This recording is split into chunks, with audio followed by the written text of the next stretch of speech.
I love this cover. It's a baseball pitcher beating the crap out of an annoying mascot. This scene happens at the end of chapter 1, so I don't know if the artist read the whole book or not. It's possible they got to the mascot fight and stopped reading there because nothing in the book could possibly top that as the cover image. Argo Funk Book Review, Argo Funk Book Review. George has a potential love interest. Luke Darlington was 2 years ahead of them in high school. Now Darlington is a darling man who catches for the local baseball team, the River Heights Falcons. Their star player is relief pitcher Sean Reeves, who was recently sent down from the majors. Now that they have a professional pitcher, the Falcons are pretty much guaranteed to win their best-of-5 playoff series against the Mill City Rangers. Before Sean starts pitching, he gets a message from the goofy mascot, Freddy the Falcon. When Sean reads it, he's furious and tries to beat the crap out of Freddy.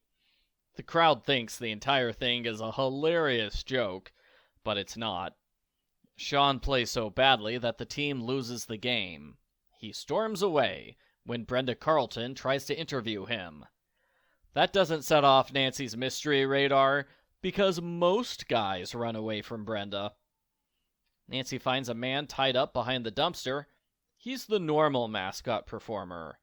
Someone mugged him and stole his costume in order to give Sean a ransom note. Luke takes the group to Sean's house, where they learn Sean's 5-year-old daughter Caitlin has been kidnapped, along with her babysitter, Rebecca Carter. There are clear signs of struggle all over the house. The kidnapper left behind gray clay and a shopping list. Caitlin's grandparents arrive. They are Bert and Stella Zabowski. They accuse Sean of being an unfit parent, and they promise to do whatever it takes to get Caitlin away from him. Nancy calls Chief McGinnis at his home. Mrs. McGinnis answers the phone. "I didn't know the chief was married." He brings in an FBI agent named Victor Delgado.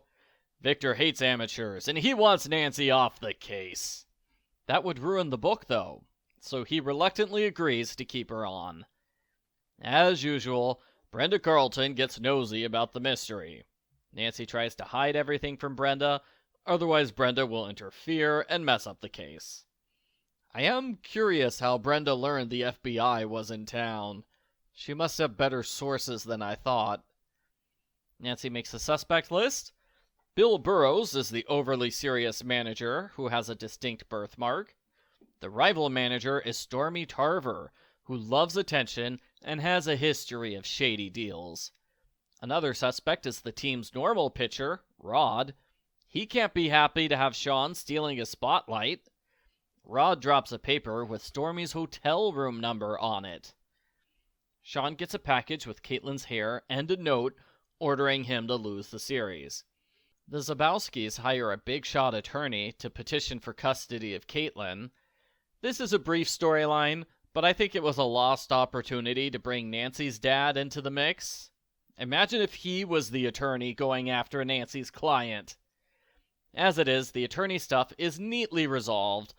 Nancy warns the Zabowskis they should delay the custody battle until after the kidnapping. The Zabowskis agree, and they never appear again. Nancy goes to Rebecca's run-down apartment, which has a lot of clues. There is gray clay. Rebecca is badly in debt. She used to work at the baseball stadium. Rebecca's handwriting matches the shopping list from the crime scene, but none of the food on the list is in her apartment. The culprit calls Sean right before the next game. This clears most of the suspects, since they weren't near a phone at the time. The end of the book reveals this phone call was a trick to provide a false alibi. The culprit used a cellular phone to call Sean. You know you're reading an old book when the big twist is that a character has a cell phone. Bess learns Rebecca was fired from the baseball stadium for stealing cash from the register.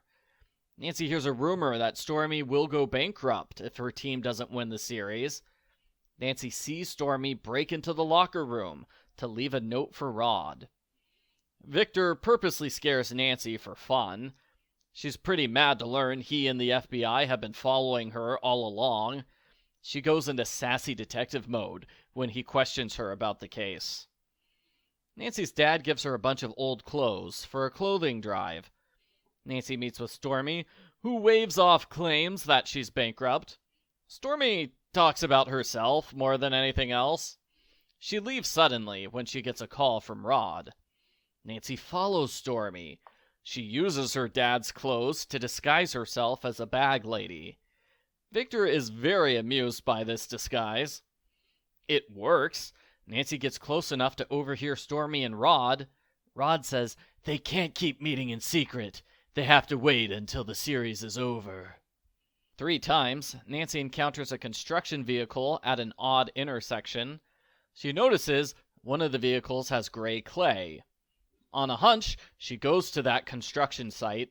She finds Rebecca holding Caitlin captive at a cottage.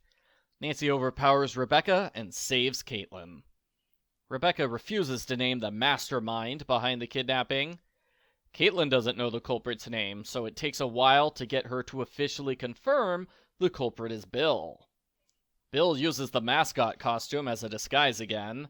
There's another big fight between Sean and the mascot, although this one is more of a chase than a fight. Nancy sneaks up on the mascot and knocks his feet down. It's revealed Bill wanted to lose because he secretly made a large bet against his own team.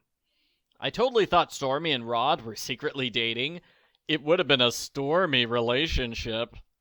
The truth is that she wants to hire him as a pitching coach, which is less exciting. The end.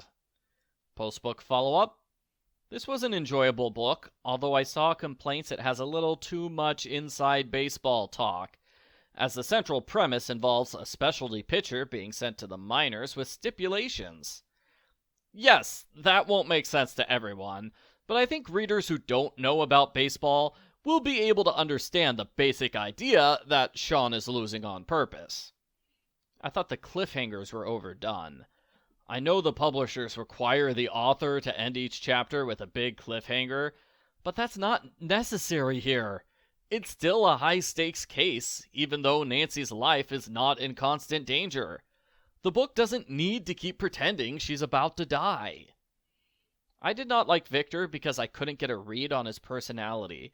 He wavers between legitimate jerk and jokester. I don't know if the author recognized the parallel between Victor and Brenda. That is, Victor's a villain for not wanting the amateur Nancy on the case, while Nancy is a hero for not wanting the amateur Brenda on the case. It doesn't quite fit to do both those stories at once, although it works better than it should, since we've seen that story with Brenda in many other books. We've also seen the story of an officer not wanting Nancy on the case in many other books. Overall, I thought it was a decent book. I enjoyed reading it. I liked the parts with Bess and George, as well as how take charge Nancy is throughout the whole thing. I think the Brenda Carlton and Victor parts need a rewrite, and they maybe should have tried to do something else with the grandparents who were dropped like a hot potato. I give Nancy Drew Files number 97, Squeeze Play, an 8 out of 10.